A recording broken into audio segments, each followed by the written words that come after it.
everyone. I am Dr. Erin Moulton, the assistant principal at St. Raphael School, and I have a guest with me today for our 5 questions with your classical educator. This is Mrs. Kim Cox, and I'm going to let her jump in and introduce herself. So tell us about yourself and what you will be teaching with St. Raphael School this coming year. Yeah, thank you. I'm so excited to be with Scole and St. Raphael School. My name is Kim Cox, and I am a lover of languages and literature. I hold degrees in anthropology and biblical languages, and I really take delight in exploring the world and making beautiful things. I received an M.Div from Duke a few years ago and began my quest towards Orthodoxy after reading the early church fathers. And I'm currently a teacher with St. Raphael School, but I'm also a student in the iconography apprenticeship program, which has been awesome. So when I'm not painting or teaching, I'm usually reading books with a cat on my lap, or traveling somewhere new, or sitting on the beach at the Outer Banks. And this fall, I'm teaching middle school Greek 1 and a class on Jane Austen and Christian virtue.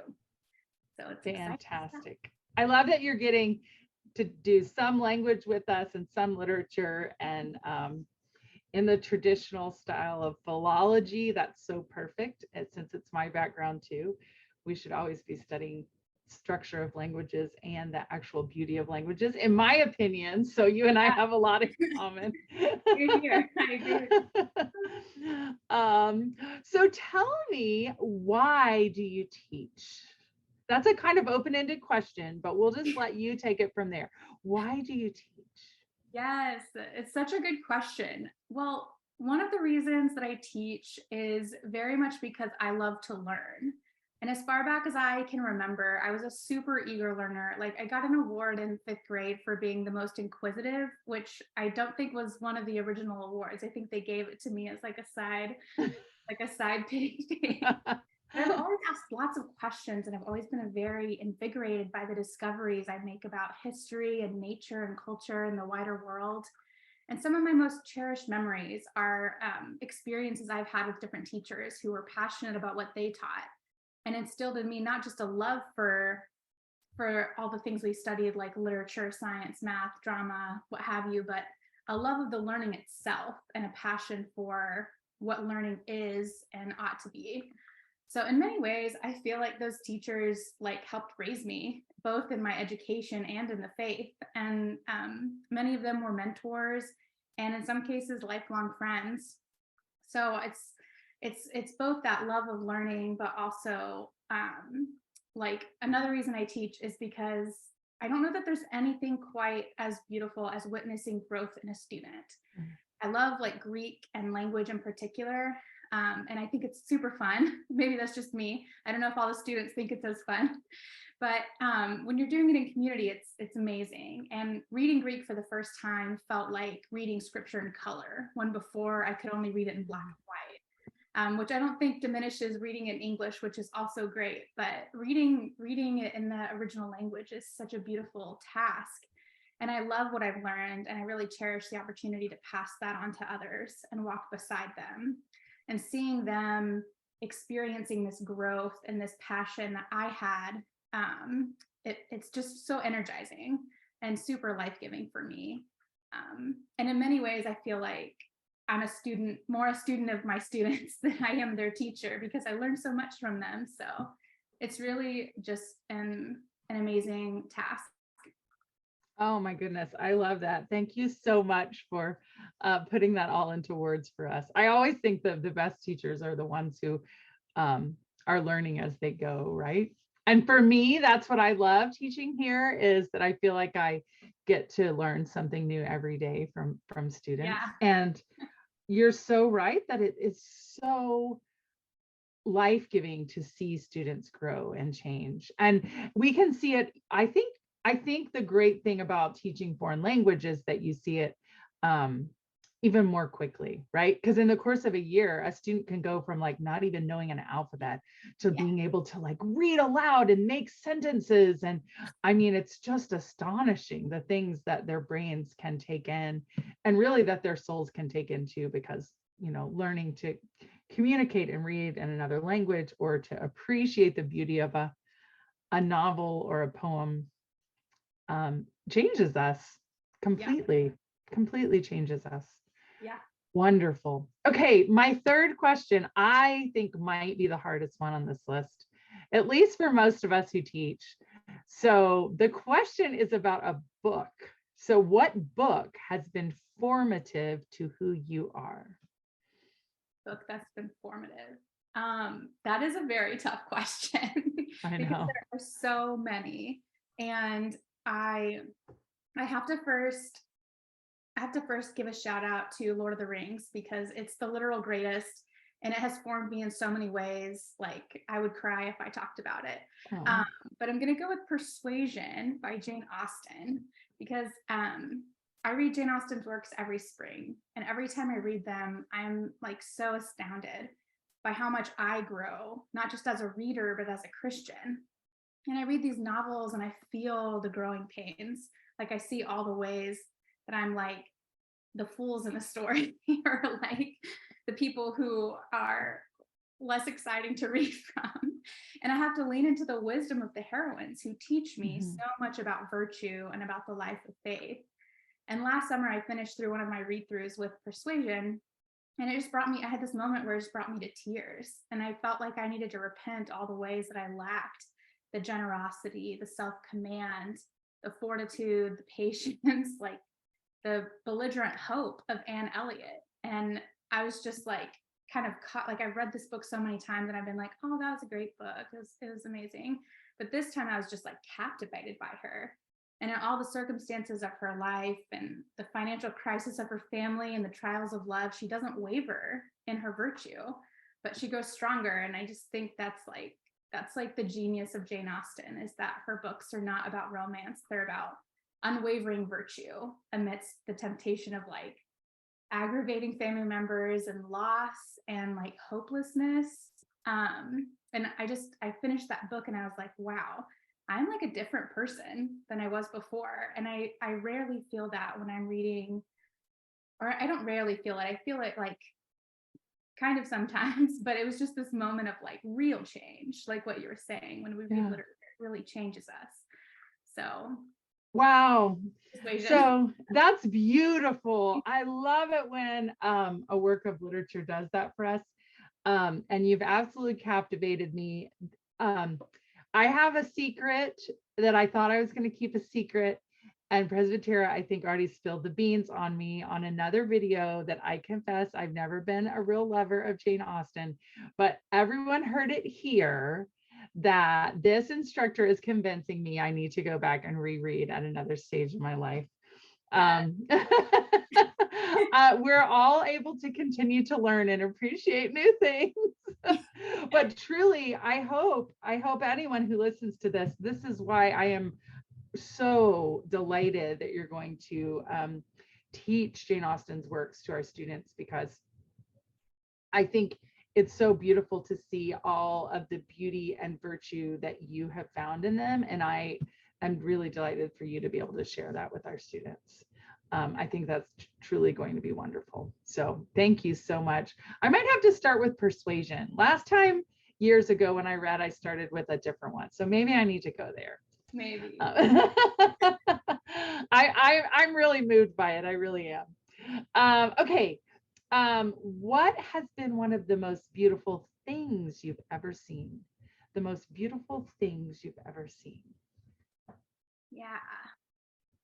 Well, the first thing that comes to my mind with this question is last summer, my husband and I spent a couple weeks in the UK, and we were in Scotland, and we stayed on the Isle of Skye on like the southern tip, and we took this boat ride to this like remote isle with a loch and like a couple of mountains.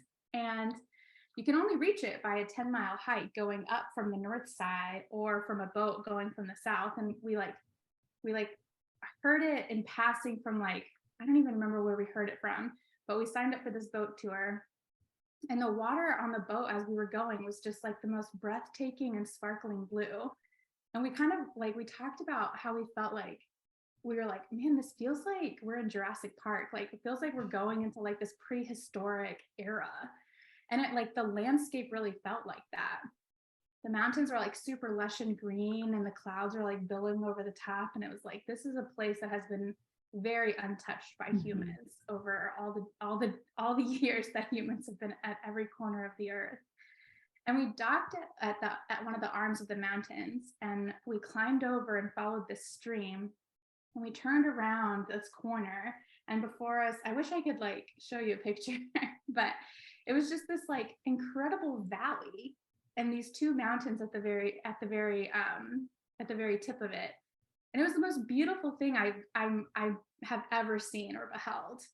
We like stood there for 20 minutes just staring at the valley and like couldn't believe what we were seeing. And I feel like I've seen like lots of beautiful things in my life, but this was just like, this is like God made this. It was like wild. So we'd only done the 3-hour slot, so we couldn't walk as far into the valley as we wanted, but it was super hard to leave. And we like waited until the boat person was like, all right, like we need to leave right now. And I remember thinking as we got back on the boat, like, this is probably the closest to paradise that I will ever come on this side of death. Like, I think about this valley that I saw all the time. I can't even remember the name of it, but I'll have to send you a picture sometime. But that's probably the most beautiful thing I've ever seen. Oh, I love that. And you've just given me an idea. I think, especially if you share the photo, we might have to start a series with St. Raphael families to put on our social media and other places to just share beautiful things that you see or that you experience, because I think that would be a beautiful series and for all of us. And I do know that feeling of something being so breathtaking that you like literally can't pull yourself away from it. Yeah. We always say part of the classical model is that we always delight in the beauty of God's creation. And in our younger classes, we really make an effort to do that. And I know even in Greek, last year, one of my sons had to go and find all these colors in nature and label them in Greek. So we really want to be thinking about the beauty of the natural world at every stage, and of the created world too, right? So beautiful iconography and beautiful buildings that we can make, because God gave us the ability to participate in his divinity as creators ourselves, which is something that I love to think about. Oh my goodness, we could go on forever. So here's our 5th question. What goodness could someone expect from one of your courses? And you could make this 2-part if you want. You could answer for both Greek and your Jane Austen, but I'll leave it to you. You can think about and tell us, what goodness could someone expect from your course? Yeah, well, for Greek, I mean, read the scriptures in color. That is a goodness. But this fall, I'm teaching this course on Jane Austen and Christian virtue, and my sincere hope is that my students develop a love of beautiful, like well-written literature. It is a delight to read like well-crafted sentences and to read this and be like, wow, how does somebody like actually like move me in 3 to 5 words? Like, it's incredible the kind of writer that Jane Austen was. And I want them to develop this love of this that isn't just a joy to read, but cultivates inside of them a fascination with these heroines and a delight of the pursuit of virtue. Even though pursuing virtue is extremely hard work, that's like the life of it is so hard. And reading these texts, it's embarrassing sometimes, at least for me, to see myself reflected in some of the folly of these characters. It is truly beautiful and meaningful work, and it bears much fruit for those who are willing to attend to it. Oh, I love it. And you're right, it's difficult, but don't you think we're more driven to strive for virtue when we can see the beauty that's in it, to see the goodness that's in it and what effect it'll have on us?